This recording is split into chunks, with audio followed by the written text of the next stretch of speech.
You're listening to Miscast Commentary.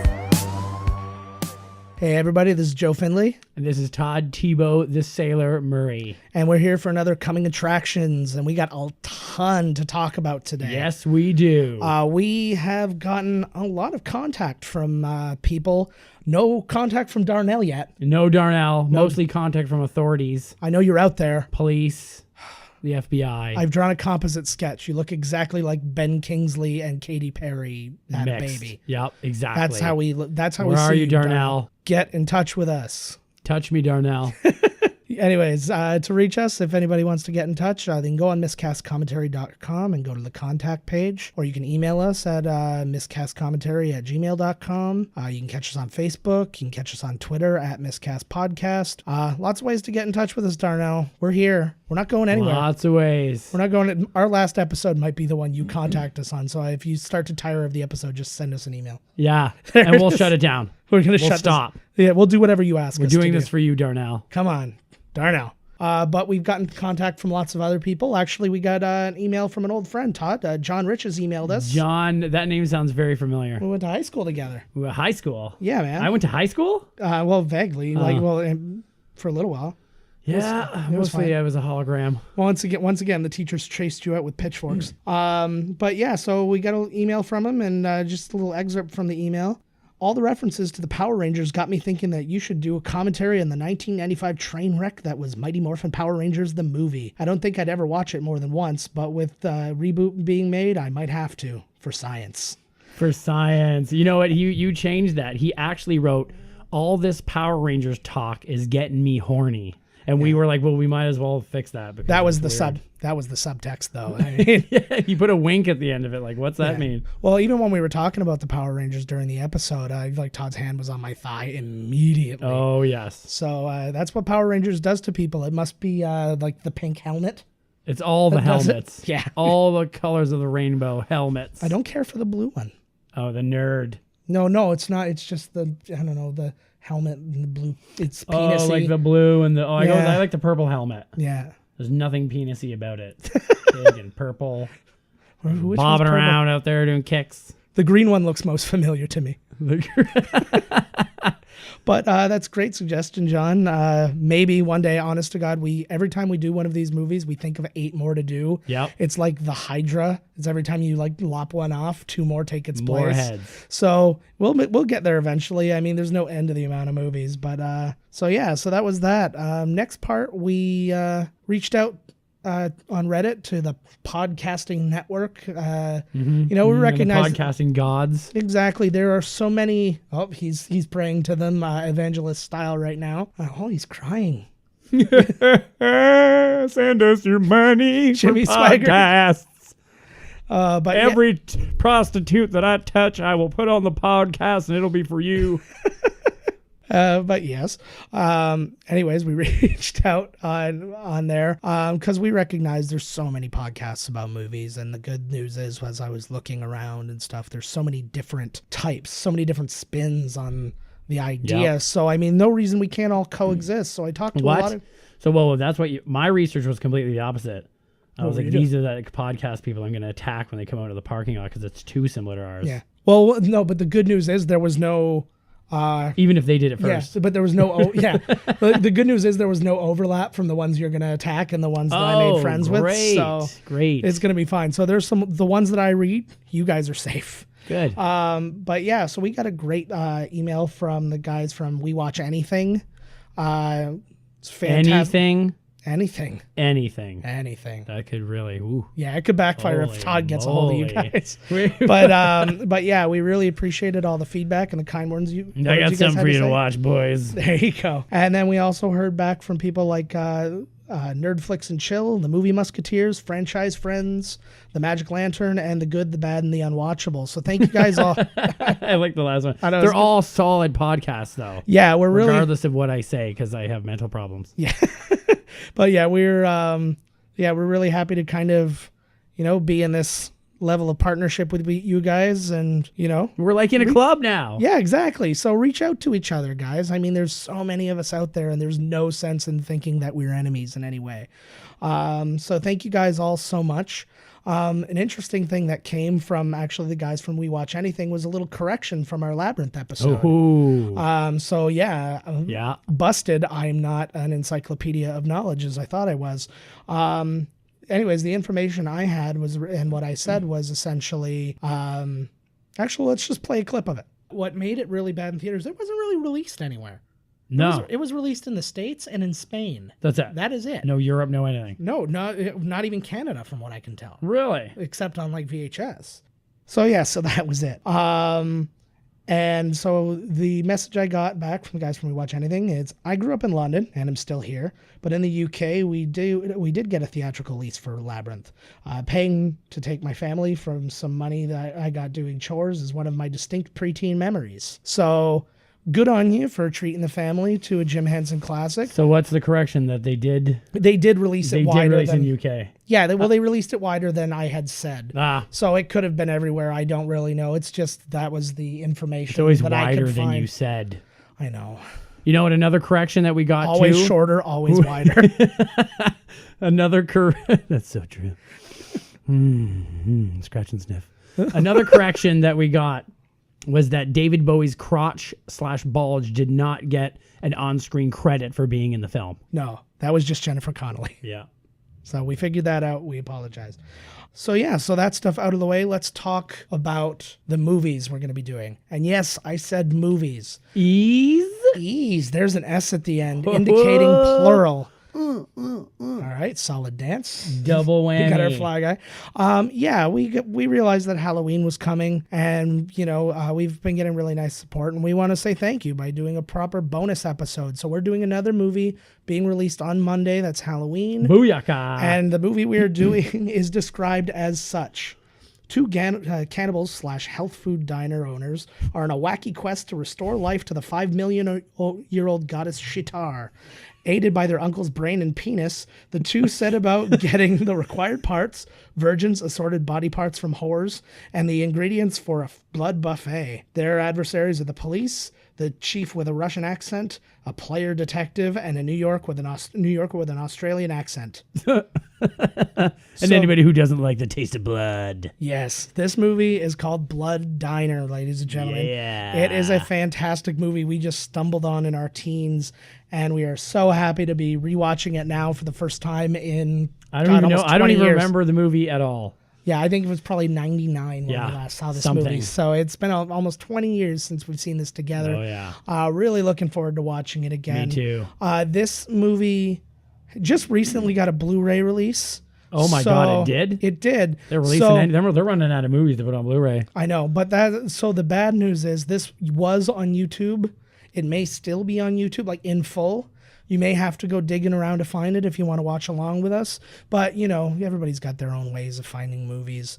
It's around. You can probably find it on Amazon for $1. It's probably on. Everybody's got those Android boxes. Just fire your Android box up. Exactly. Follow along.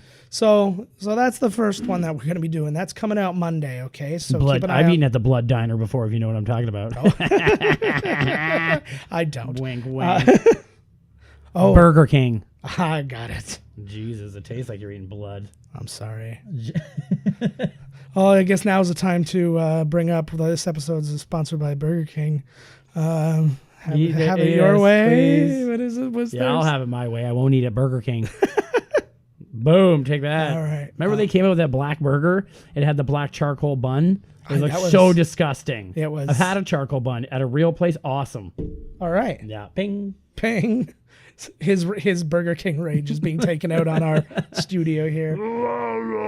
So that's going to be our Monday episode. And then our usual Friday episode, we're looking at a great sci-fi movie from the mid-'80s. And this time we're going to play the trailer for you. So let us take a listen.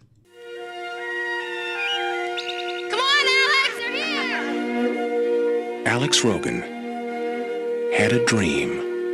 You really are leaving here, aren't you? To be as far away from here as possible. You get your chance. When it comes, you gotta grab it with both hands. It started with a game. You gonna bust the record. But it wasn't just any game. You have been recruited by the Star League to defend the frontier against Zur and the Kodan Armada. And then, one night, Centauri's the name. We have to talk about a matter of utmost importance. Step into my office. I've seen him come and I've seen him go, but you're the best, my boy. Light years ahead of the competition. Hey. Alex didn't find his dream. Hey, look out! Oh, dear.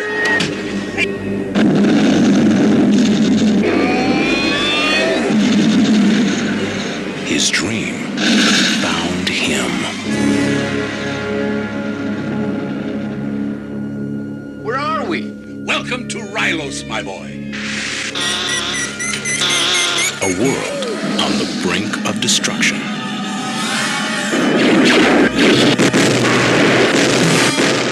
You were recruited by the Star League to defend the frontier against Zur and the Kodan Armada. Of all the life forms, on all the planets, in all the galaxies, Oh my God!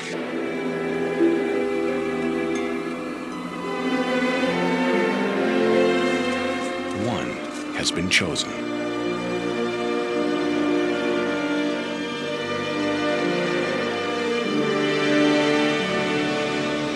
Alex Rogan Alex? Max. is the last starfighter. For every Earthling who's ever imagined traveling beyond the stars, Maybe there is a starfighter left. I love you, Alex Rogan. comes the unforgettable story of one who made it. The last starfighter. Okay, so that is it. The Last Starfighter. Hey, if you guys were watching that preview, did you also see that T-shirt come up there? That looks like a pretty ginchy shirt. Yeah, somebody's selling T-shirts on YouTube. So yeah, so that's what we're going to be doing for next Friday. This one I looked up to see where you could find it. You can rent it digitally on iTunes, Google Play. You can rent it on YouTube through the PlayStation Network. So there are lots of places to find this thing if you want to watch Android along box. with us. Android box. Yeah, you find it. You'll find it. You figure it out. You're smart people. Oh yes, they are. Yeah. So They somehow navigated the whole wide web to find us specifically. exactly. Like in a trance, like I must go to computer. Hopefully not in some Yeah. weird gravitational pull that Oh just yes. sucks them into oh, this. well, and now they're sometimes trapped. people they just stand up. Somebody stands up, they shove their own grandma away. You know, they're in a trance. I have to listen to every word they I have to sit say. down and listen.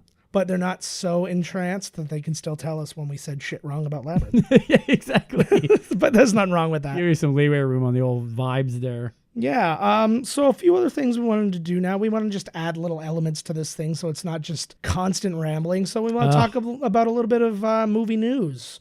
So anything you want to bring up? Oh, yes. I was very excited when I heard the casting news that Crispin Glover is going to play Lando Calrissian Jr. in the new Star Wars movie. I'm going to give you a chance to solve several of those I words. cannot believe they're allowing him to play a black character. It's going to be awesome. Landmark performance. Crispin Glover. Crispin Glover, you did it. Amazing. It's about time he got his due. This is my Millennium Falcon, man. Yeah. It'll be something just like that. Are you excited about it too? I'm more excited for Donald Glover. What are you talking about? Oh, yeah. What? They switched it up on you. What are you talking about? Donald Glover is going to be playing Lando. Donald Glover. Yeah. Oh, I guess that's okay. I guess. Who casted this movie? Like, what?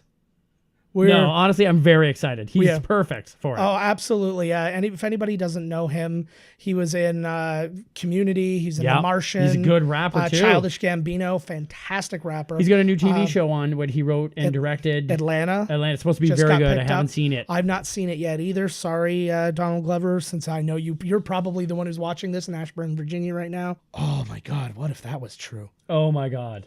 Imagine that. In a perfect Good world, times. people. Sorry, Darnell, we're not trying to diminish you as a person, but if you were Donald Glover, you would be a better person. I'm sorry. We could all be a little more Donald Glover. I wish. He's also a fantastic stand-up comedian. He wrote on 30 Rock. Like he's a very talented individual. He is a monster, and I think he's going to knock it out of the park. Yeah, I think so it too. Was when I what read movie is it? What is it like? Han and Lando Yeah, going pretty together. much. The early years, scoundrels together. Well, it's interesting too. Alden Ehrenreich is playing. Let me say the Who? book. Alden Ehrenreich is playing. Alden Ehrenreich. Yeah, I know, is playing Han. And I think that the two. What's he in? Who's that? He was in that. What's the movie that the Coen brothers just did? Hail Caesar. Hail Caesar. That was his big kind of breakout. He's been in other stuff, but that's. I'm really interested to see what's going to happen. I'm glad they went. Like he's for a lack of a better term, he's more of an unknown. So that's interesting. I like that. I like seeing unknowns in Star Wars. Well, I like that too, and I like the idea of when Daisy Ridley came in, and I'm liking what's her face? Whose You know name what? I've already forgotten coming in. On the same note, this is probably going to anger people, and I wanted to tie this into the whole Star Wars thing. Bring it. I saw the preview for this Rogue One, and to be honest with you, I'm not really that impressed. Oh, really? It looks like the same thing we've always seen. There's like land rovers. We're in a galaxy far, far away. Can't I see something new? Like the first movie was really good, but it was essentially Star Wars. It was like the same thing. Well, I think that the problem for this one is this is taking place at the exact same time as Star Wars. Like they are getting the plans to the Death Star. Forrest Whitaker, actually, interesting thing about Forrest Whitaker, he is playing the first character from the cartoons to be made into a live action character. That's neat. He's playing a guy, I can't remember his name off the top of my head, but he's playing a character who's more of a like mercenary guy in the rebellion who wants to do things his own way, which means he's a little more brutal, he's a little more whatever. And the people in the rebellion don't like it, but they need him, so it's a little too extreme, but we need somebody like that. Exactly. So I'm really looking forward to him. Make an omelet, you gotta break some eggs. And going from that too, it actually takes a little bit from a story that was from the expanded universe. Yeah, wasn't it based on one of the novels or something? Well, it was based on, it was, I think it was a comic and part of a video game. Character Kyle Katarn who goes and helps steal the plans to the Death Star and do all that. And then now they've worked it into this group of people. And I'm really looking forward to seeing guys like Donnie Yen do their thing. That's cool. I like the cast looked cool. Yeah. I get what you're saying about kind of like going off in these different directions and seeing some new things. But I mean, like they just got the universe kicking up, so I'm sure they're going to go out there. Oh, there's tons of stuff. Like with a Boba Fett musical. And you know who needs their own side movie is that blue guy. Doot, doot, doot, doot, doot. With the big nose. That would be I want to know his story on the keyboard there, whatever that thing was. That would be fantastic. I listened to the radio plays, and no word of a lie, the radio plays have one whole radio play about the band in the cantina. Seriously? Just about how popular they were and how they got like rustled into a contract. Like real stuff, though? Like their real characters, or was somebody just making it up? No, it was, like, I don't know who wrote it or anything like that. Way. But I got to get them to you. You should listen to them. What's their band name? Who are they? Somebody out there in Star Wars world, let us know. Well, what's the name of that band? The one you were just talking about is the Max Rebo band. I really? can't remember. Yeah. From the first Star Wars. Well, whatever one. Well, the blue one was from. He was from Jedi. Yeah. And that was the Max Rebo band, and I can't remember the name of the one with the at the cantina off the top of my head now. But that is what it is. Max Rebo. Yeah. Yeah, I know. It's not the craziest one. Okay, so what about Battle of the Bands? Electric Mayhem versus Max Rebo. I like it. Dr. Teeth and Electric Mayhem. That's right. So we just covered the whole Star Wars universe with that Donald Glover news. Damn right we did. But congratulations to Donald Glover. We think you're going to knock it out of the park. Congratulations to us. Yeah, I feel like we made it happen in our own way. Yep.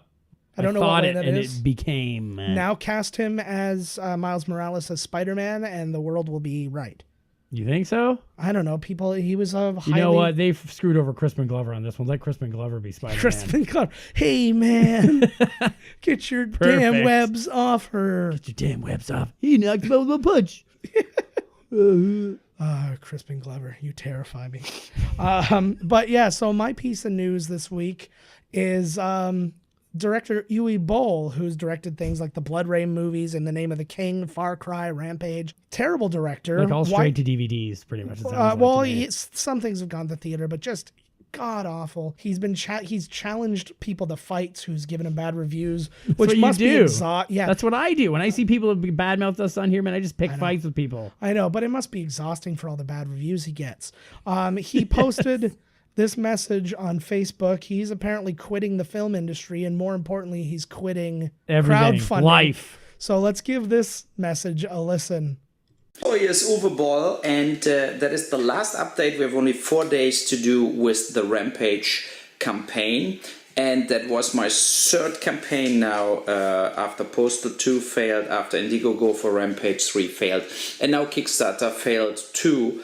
And basically my message is fuck yourself, because that is so fucking absurd. What retarded amateur idiots collecting money on that absurd website, you know? We get approached by people like Kickstarter, do it, and you have hundreds, thousands of people contacting you to make a fast dime to say, I can push your campaign and I get 10% of whatever you collect, and it's all fucking bullshit, and I will never do it in my life again. For me, crowdfunding is absolutely dead.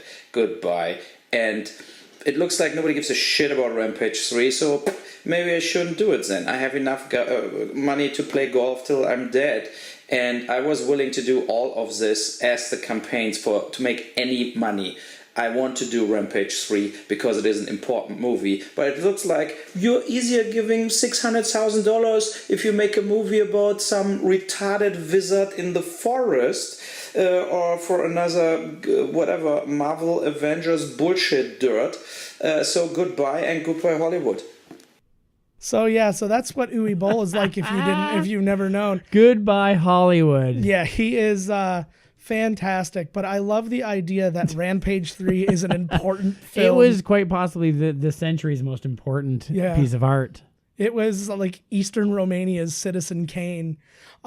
He's just bananas. That's amazing. And while I've watched maybe 2 of his movies and they were both god awful, I will miss him because, oh my God, that's just. I think I attempted suicide twice during watching one of his films. Yeah, it is. It's an nothing experience. like making fun of the Kickstarter people too, because like we're not doing it. No. Oh, fuck you guys! No, exactly. Nobody does care. Don't say it sarcastically. Nobody cares. Yeah. Oh, so you give me money for my that's why nobody gave you money. Yeah, sorry about that, Homer. Yeah, like not gonna happen. But he can say anything he wants to because like it doesn't matter because nobody cares. Yeah. Like I think he felt that when you're like, oh yeah, well I'm leaving, and you expect somebody to be like, no, don't go, no, don't go. Mm-hmm. But this time he hung the phone up there, and we're like, good. Yeah. It's just Spielberg called him right away.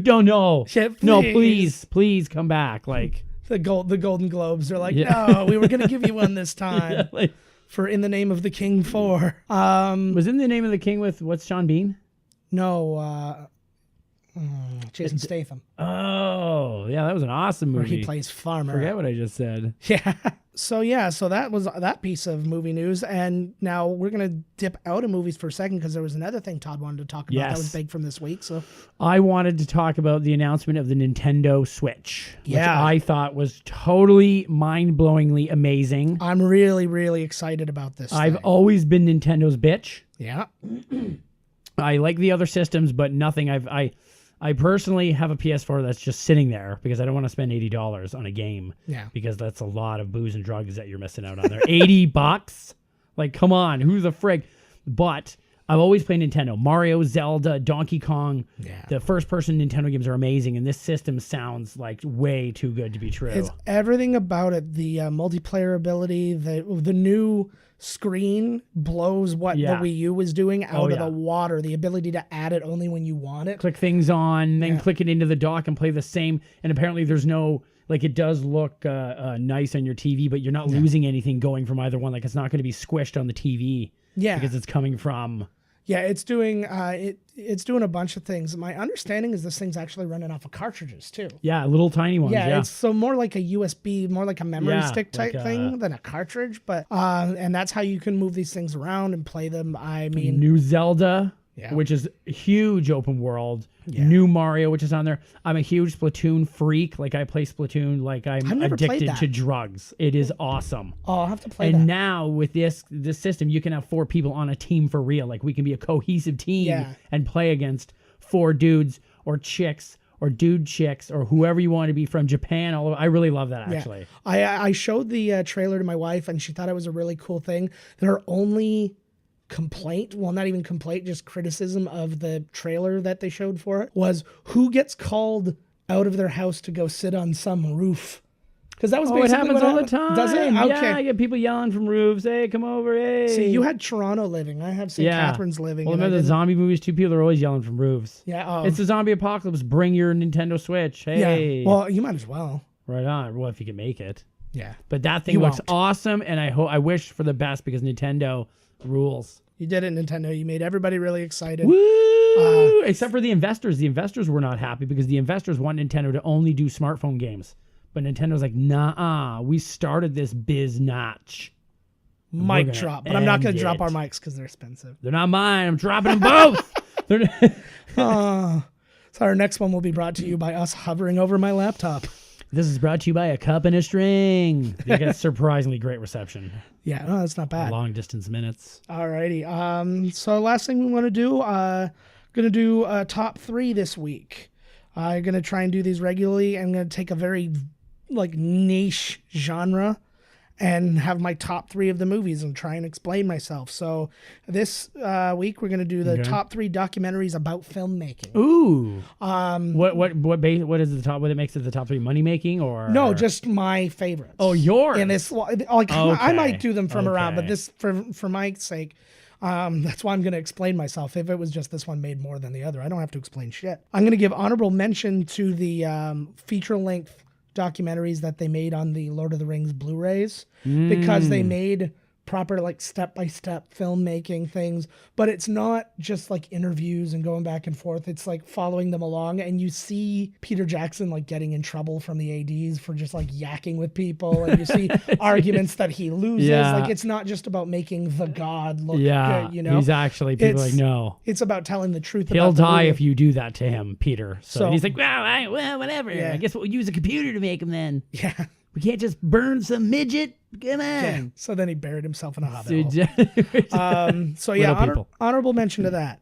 My number 3 is actually, it was from the Star Wars Episode 1 DVD. It's the feature-length making of Star Wars Episode 1. Mm-hmm. It's a fantastic, you are in the meetings. Is that the Attack of the, is that the no, Phantom Menace. Oh, Jesus. The movie sucked, but the making of was actually quite even good. better.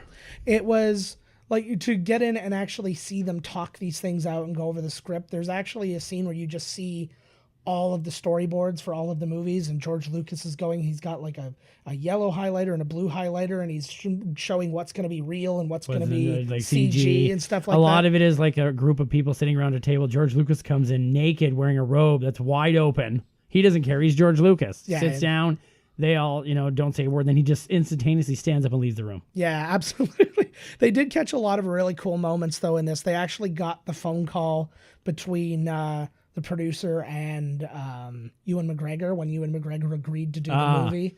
What's the start? I want to be in this crap. We'll give you $50 million. I'm in. I love it. It sounds great. Yeah, absolutely. Well, and for what it's worth, he must have enjoyed it somewhat because he wants to. He is still pitching the idea, and it's probably going to happen where they're doing a Obi-Wan movie. Solo movie. Yeah, and he's going to play, and it's going to take place, well, theoretically, around when he is on Tatooine watching over Where did you hear this? Young Luke. They called you? This was from a long time ago. They called you and told you. This is when they started talking about all the different movies that they might do. Right. And one of them that was brought up was that, and both Ewan McGregor and I'm really bad with names today. The actor who played Owen Lars in the prequels, they both said they were totally on board to reprise their roles. Of course, they're iconic characters. Yeah, I totally would want to stay with that. Absolutely, and I mean, Ewan McGregor, for everything you can say about the movies, he killed it. He was awesome. He's always awesome. He's Ewan McGregor. Yeah, exactly. So he's British. Yeah, so I mean, the idea of him continuing on. But anyway, so that was my number 3, making of Star Wars Episode 1. I just thought it was a really cool, well-rounded, put-together thing. Number 2, Hearts of Darkness, the making of Apocalypse Now. Fantastic. This would absolutely be my number 1. It is a crazy good documentary. But the only thing that kind of like knocks it down for me is that Francis Ford Coppola came out against the movie, saying that he's being portrayed incorrectly and all that kind of thing. And then he had, I guess they released a version of Hearts of Darkness where he was given a commentary track, Right. where then he could basically go, no, that's not what happened. No, that's not it. Like, so Really, they allowed him. Well, because why not, right? More people Yeah. will buy it. So that's the only really real thing. Is It's got how, actual commentary from Francis Coppola talking shit about our documentary. pretty much. These guys are crazy. I didn't do acid and then chop up some guy with a machete because it's all legal there, whatever. Which he totally did. And he did that for The Outsiders. And then my number one is one I just saw recently. It was suggested to me to check it out. Is Lost Soul, The Doomed Journey of Richard Stanley's Island of Dr. Moreau. It is cuckoo bananas. It's a real thing? Yeah, it is basically the guy, you know, the one with Marlon Brando and all that? Yeah. Yeah. So basically this this kind of like niche horror sci-fi kind of director, Richard Stanley, put together this whole idea of redoing the Island of Dr. Moreau, but being more true to the source material and all this. They get it all together. They cast Marlon Brando as Dr. Moreau, Bruce Willis as the main guy, and James Woods as the hippie, like sidekick kind of guy. Yeah. So all kinds of crazy shit happens because anybody who has seen that movie knows that Bruce Willis and James Woods were not in that movie. Bruce Willis left it. He was replaced by Val Kilmer. Val Kilmer didn't want to be in it as much, so they fired James Woods and moved him to the James Woods role. They hired somebody else to play the other thing. Marlon Brando didn't show up for weeks. That's amazing. Just like Marlon Brando. Yeah, and he doesn't act. He just sticks that earpiece in, and it tells all sorts of stories. Really? And it tells the story of how this director was fired and ended up sneaking back on set, and he is in the movie as an extra. What? Like, it is... He showed up with a wig and like a mustache. It is crazy. I want to see this. That one sounds good. Everybody needs to see this, and that's the reason. That's the reason this is number one over Hearts of Darkness, is because the crazier something is, you're like, there's no way they're representing this right. And then they go talk to the guy who was the director who was fired, and it's like, yep, that's what happened. And I'm like, oh my god, like it's just. That sounds good. It's crazy. That sounds like a good one. So check that out. Check out everything we've talked about today. That was a lot of shit. Yeah, I know. This is a 30-minute episode. So check everything out that we've been talking about. But most of all, get ready for Blood Diner coming this Monday. Blood Diner. Get ready for The Last Starfighter. The Last Starfighter. Coming on our usual time on Friday. Oh, yeah. So we'll be there with you. I want you to watch along with us. Thanks everybody who's been reaching out to us and keep reaching out to us. And we want to hear back from more people. We'll read your stuff on the air. Everybody, break the servers. Break the servers. Jim the man. I'm wearing an anonymous mask. Let's tear it down. All right, guys. We'll see you next time. Later.